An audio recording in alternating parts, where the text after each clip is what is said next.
Hi, Dean.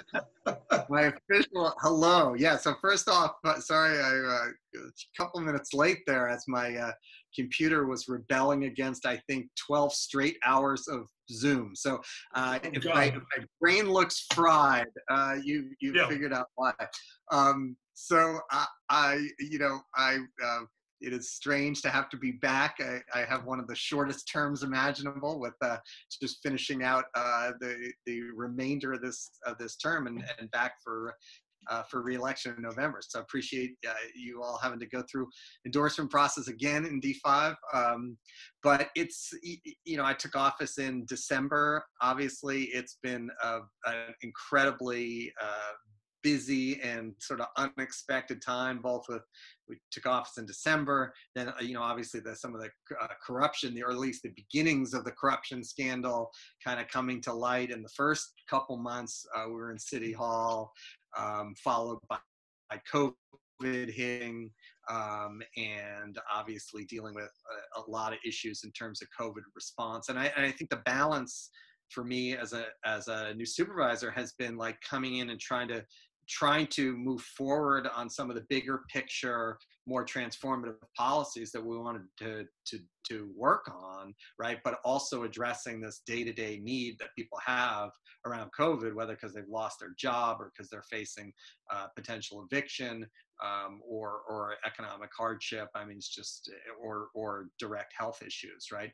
And so I think, that's been the challenge of being in office. I think we've been fulfilling sort of both of those promises of trying to do like bigger visionary stuff, and also respond to daily constituent needs. So, I would say that some of the areas where I think we've been most impactful so far is really pushing and driving a lot of the narrative around hotels for folks who are homeless. I think that, in my district, we worked early on to move folks from two of the congregate shelters, emergency shelters, where people in a pandemic were literally on mats on the floor, like side by side. When the administration wouldn't do anything, we basically went out and rented a hotel, fundraised, moved people in, and that became, I think, one of the impetuses and model for more of that happening. And we worked with Haney's office to do something similar in D6, and also to pass unanimously the hotel ordinance, at the board. So, so I think that we've made some significant progress on that front. I think the eviction ban was definitely a really key piece of legislation that we got passed. We got the temporary bans on eviction, working with the mayor, but then we went a step further and said nobody should ever be evicted for non-payment of rent that's accruing during this time, because they lost income or for some other related reason. And so yeah, I see you're giving me time's up, so I will wrap up there. Would love to talk about our ballot measure as well at some point, but I realize you have limited time, so I would be honored to have your support. All right, thanks, Dean. Yeah, we have county council members here, and Barry Hermanson, former candidate for Congress, and Erica McDonald's here too. So I'm sure they all have questions. Great. Take a stack. Go ahead. John Mark's got a question for you. Well, yeah, I just wanted to know more if you could give us any more insider info on what was what happened with the hotel rooms for homeless people. We thought you should have sued Mayor Breed to actually compel her to obey the law.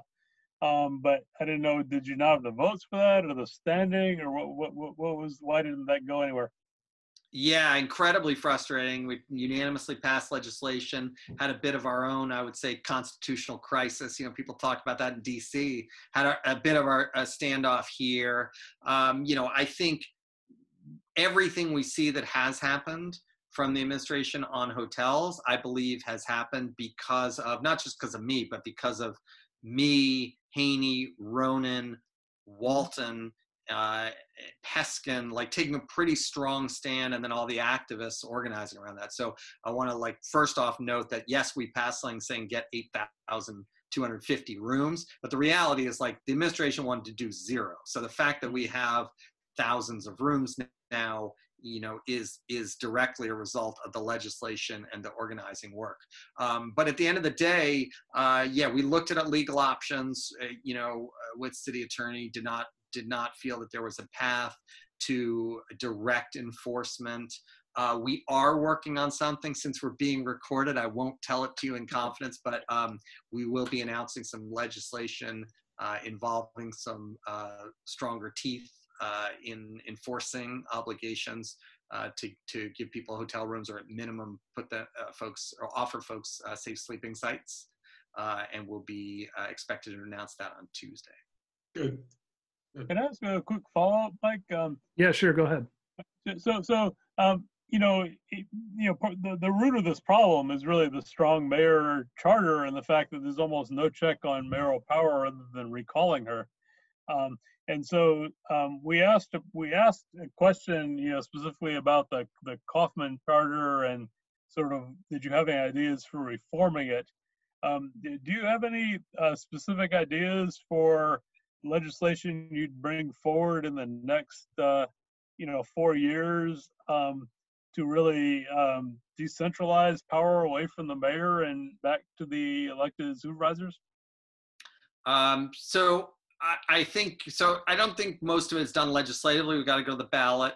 I do think we need to convene a group to talk about what kind of charter reform we need to make. I think, I've pretty consistently supported all the efforts that create, commissions over departments, split appointments of commissions. The public advocate I supported in 2016, and again this year, even though it lost at a pretty disgraceful, I think, that it lost 6-5 at a progressive board of supervisors. So, so I think those help, but to be honest, I think they kind of nibble around the edges of what you're asking, and I think so far voters haven't, when there were all the measures in 2016 that would have challenged mayoral power, they came up short, right? So I think the case has to be made better to people. I do think we're in an interesting period for the discussion that you're raising, where we've got so much rampant corruption in departments that are under the control of the mayor and past mayors, or of the mayor's office, right? And we also have a situation where, regardless of Mayor Breed's performance, we have extraordinary executive power right now. I mean, if you look at so much of what's coming out of the mayor's office in these health orders and directives are things that normally would go through the democratically elected board of supervisors, and they're being done pretty much unilaterally, either by the health officer or by the mayor, because it's a state of emergency. And that's totally understandable, but I don't think anyone anticipated a 6-month, 1 year, 2 year, whatever this is going to be, state of emergency. So I think the point you're raising makes a lot of sense pre-pandemic, but I also think now we really need to be taking a hard look at what the role is of the board compared to the mayor amidst an emergency too. Okay, thanks. Yeah, Rich has got a question for you. Yeah, actually two, but one's probably really short, because I know you probably had no pending legislation for it, but so the first, your question is, what is your position on the formation of a public bank? And second, what is your opinion on going forth and in terms of defunding the police and reallocating, the police budget, towards, your social programs that could be taken care of by any other means? Yeah, 100% behind public bank, and have been for years, and in touch regularly with the Public Bank Coalition. I think they are looking for who's going to sort of take the lead at the board once Sandy Fewer, once her term is done. So, and that's something we're in discussions with them about whether our office would take the lead on that. Also I'm a huge fan of Jackie Fielder, and have been incredibly impressed with her work on public banking. On defund the police, it's been a long-standing defunding police is something I've believed in and advocated for a long time. I was, laughed at by the Chronicle, literally by their editor-in-chief in an endorsement interview for talking about alternatives to traditional policing around car break-ins and other things that they then used to